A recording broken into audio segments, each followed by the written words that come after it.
Hello and welcome back to Couples Talk. I'm Jonathan Decker, licensed therapist and best kisser on the planet. Yes, he is. That's your line. We went over this. This is Alicia Decker. Yes, he is. I'm Alicia Decker, co-founder of Mended Light. And joining us today, we have Ilya and Katie Vrajich.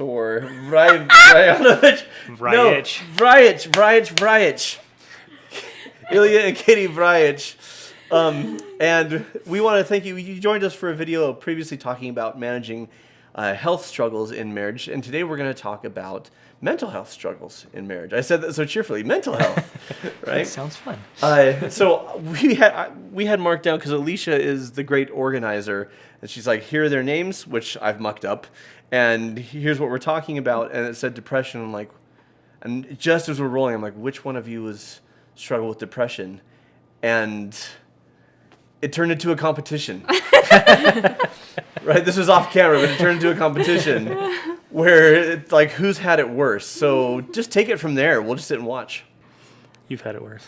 I think my depression was worse, but we've both had different spans of time. He had a really difficult time with his business, where we were having to shut down business, and we had some serious betrayal from partners and just some really hard times financially, where he was pretty depressed. And he told me later, he never felt like he wanted to kill himself, but he was really okay with not living anymore. Like, if something happened and he died, he would have been really okay with that, right? Yeah. And then I had a span of time after I was finished nursing my last baby. So I was pregnant or nursing, or sometimes both, for 12 and a half years straight. And after that, I think I had like a really bad hormone crash, or something happened where I basically didn't get out of bed for a month. Just cried all day long. I just didn't do anything. I was like despair pretty much describes my life for probably like a month or two. And then somebody said, Which, if you know Katie, that's not no, close to her. Not you at all. No, it's not me at all. And anyway, somebody recommended like a herbal thing that can help your hormones, and that kind of got me out of the depression. But I still had anxiety for 4 to 6 months, like really bad anxiety, and sometimes I can still feel it come back a little bit, and I'm like, There's certain things that'll trigger. yeah, like even finding shoes. There was a time where my kids needed to find their shoes. Every time you leave, you have to find the shoes again. Right, Why yeah. do we do this? Anyway, they needed to find their shoes, and I ended up like on the floor in the fetal position, sobbing hysterically, because like finding the shoes was too much work. Yeah. And this is when I knew like this is a serious problem, and I like went to therapy, and I was trying different things. Anyway, So just for the sake of those watching at home, were either of you ever formally diagnosed? No. Okay, we're gonna do it right now. Just tell me if this. Tell me if this applied to you at any point in time. So we already talked about not feeling suicidal, being okay if you die. Like, having a hard time getting out of bed, crying easily, having a difficult time stopping, loss of interest in things you used to enjoy, feeling hopeless, feeling worthless, definitely low energy, like none at all. yeah, low motivation, Also none. Yes. yeah.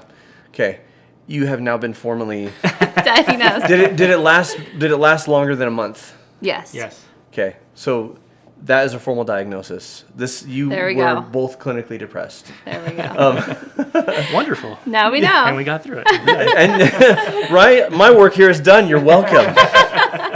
This is the magically easiest healed. depression work I've ever had to do. I love when people show up. It's like showing up to a restaurant and be like, "Oh, we're not hungry." Right? Okay, so let's talk about. And I know those things that I listed, you've been there. And in recent years, more than ever before, I know I've been there. I think, and that's the thing when people talk about what is a mental disorder, right? It's something normal that's aggravated to the point where you struggle to function. Everybody's felt miserable. Everybody's felt hopeless. Everyone's felt low energy, all these things. Maybe not, thoughts of death or things like that, but everyone's felt sad. But when it reaches the heights of, it's hard for me to even live my life, that's when it becomes depression. Just like everyone's felt stressed or afraid, but not everybody's had a panic disorder or an anxiety disorder. How much does it impede your daily life? So for you, he had a hard time getting out of bed, had a hard time, performing as a parent is what it sounds like. Yeah. How did it affect your life and situation? That she was depressed? That you were depressed. Oh, that I was depressed? Yeah. So mine was mostly in the work setting, so just not being able to just focus and work. I couldn't even sleep. I would wake up and I would walk the streets at 3, 4 in the morning, worrying about what was to come and all that kind of stuff. So not doing anything that I like to do, like just completely demotivated from anything that I like to do. Yeah. You ever try during that period to do something that you used to love and it wouldn't bring you cheer? Or it No, wouldn't be fun? he didn't I try even anything. try. Yeah. No. He slept and worked, and even being around Well, even us, working was like just even being around us, sitting like in front of being the with computer, the kids. staring at the I screen. guess being with the kids, you would have used to like or enjoy, and even that, like being around them was like. Yeah. Yeah. You know what brings me joy? Not being around my kids. I totally understand. Except I haven't been around them for 2 weeks now, and I really miss them. Oh my gosh, no, I totally get that. Really quick tangent. We were in Hawaii, and after like 3 days, I'm like, I'm starting to miss our kids. And she just looks at me, and I'm like, you don't. She says, I get to eat my meals while they're hot. I get to finish my thoughts and finish my sentences. I'm sleeping enough to actually, know what's going on. Like, this is... Actually, I don't think you ever had that problem. You always knew what was going on. But actually, I want you to follow through on that other question. How did her depression affect you and vice versa? I think for me, Katie is just she's very independent, and she's always happy and doing things. So to see her depressed and not be able to get out of bed, and then not be able to do anything, there was nothing that I could do to fix the situation other than take the kids and help in that regard. So that was hard to just see her completely the opposite of who she really is, and not knowing how to actually how do you help this situation. You feel helpless. You Yeah. want to take it away. Yeah, Yeah. for sure. What about for you? I'd say that's about the same. I felt a little worried about him. Would he do something to take his life? Like, does he feel that bad? It feels like a strange question to ask. Like, are you contemplating suicide? But, I never brought myself to ask that. But I just told him yesterday, we know a family that somebody died by suicide recently, and it just made me I told him, promise me if I'm ever depressed again, you'll ask me if I'm thinking about that. And I told him if he's ever depressed again, I will ask him that. I wasn't brave enough to ask him that when he was depressed the last time. I hope we never have to encounter that again. Yeah. But mostly I felt worried, and kind of like what happened to my spouse. I missed him. Like, he's disappeared. Will he ever come back? Yeah. Will he be back? Will I have, I have a shell of this. Yeah, that was kind of human the way I again. felt too. Like, how long? Like, is this like a 6-month thing, or is this going to be like a Forever? This is what we're going to deal with now for the rest of our marriage and lives. So the unknown got a little scary. So you guys have, shared about the depression you've experienced at various times. Hopefully, it hasn't been at the same time, so that's a blessing. And I'm sure the health challenges you have experienced, I would imagine at times exacerbated, the physical health challenges exacerbated the mental health challenges. What did you do to overcome those times when you couldn't get out of bed for a month? And I'm sure it wasn't just one single thing, but what were your keys to overcoming that, and that you still incorporate? Do you want to start? I have to think about it. I don't know. Okay. So for me, the depression was so hormonal that just some herbal supplement helped me to be able to get out of bed.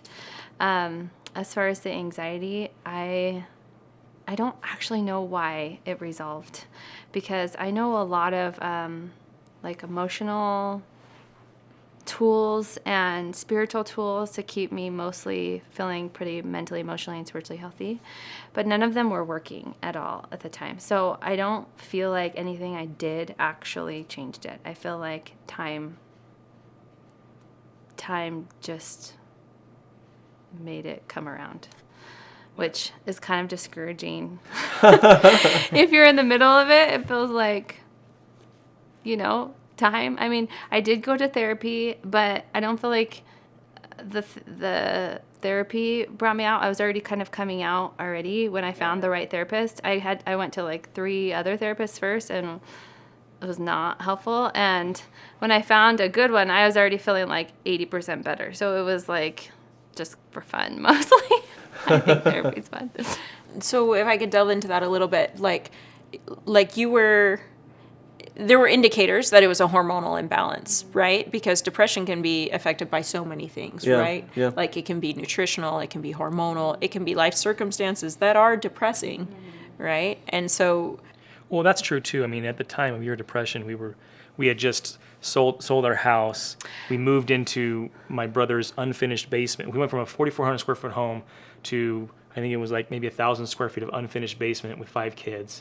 In northern Utah. In northern Utah, in the wintertime. So I think it could have been seasonal. That sounds also. depressing. Mm-hmm, Yeah.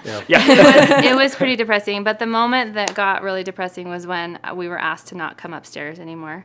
And at that point, we had been kind of sharing the upstairs, but my sister-in-law was having a really hard time with that. So we ended up just having to stay downstairs all the time. And being downstairs in that dungeon just about did me in. So I think it was time for hormones, but also it was just the perfect storm. We moved out of that situation. We had our own space again. We had, there was summer. I could be outside in the sun. I think one of the things that you did, though, is you kind of at some point recognized that was contributing to there obviously there was the hormonal things, but there was other things that were contributing to it. And you said, I have to get out of this situation. Yeah. And so that's when you went and stayed with, down in St. George at a friend's house for a month. And that's when I think things really started to change, because you said, there's one thing that I can control, which is this environment. So let me get myself out of this environment. Well, and the thing about depression, because it can have multiple causes and it's like all in a blender, it's a cocktail, is what can you do? And I tell people, you can't wait until you feel better to do things. You have to do things to feel better. Right. And that is a really hard uphill battle. And you talk about giving it time. I mean, yes, depressed episodes are days, weeks to months long, right? And you do come out and even out. But the process can be accelerated, or the depressed episode could be less severe depending on how well you're taking care of yourself, what problems you can find solutions for or escapes from. And so, no, these are great techniques. Ilya, for you, what helped in overcoming your depression? I mean, I know so much of it was managing, right? Yeah, managing. Yeah, I think for me, the big thing was just taking it, really kind of focusing on the day-to-day and really forcing my mind not to look too far into the future.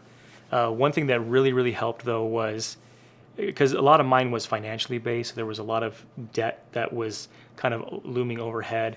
And I was able to look back to the past when we had overcome other situations. And I was able to draw from situations to say, okay, 5 years ago we encountered something, maybe not exactly, but something similar. We got through this. And so there was a little glimmer of hope in that allowed me to put hope that I could pull out of it. And so just taking it day by day and thinking about how we've done this before, we can do it again, that slowly kind of got me out of it. And then as I started to see little things improve financially, I grabbed hold of those as real blessings to pull me through. I think that's what helped me. Y'all are an amazing couple. Thank you so much for sharing all this with us and with our viewers. I think it's going to be incredibly helpful for all y'all watching at home. If you enjoy what we're doing here at Mended Light, please like, subscribe, hit the bell so you can get our videos, and share our content. We're trying to help as many people and lift as many people as we can. We also want to direct you to our other video, Finding Meaning During Depression. You can find the link for that in the comments. And remember to keep shining. We need your light. Yeah, we do.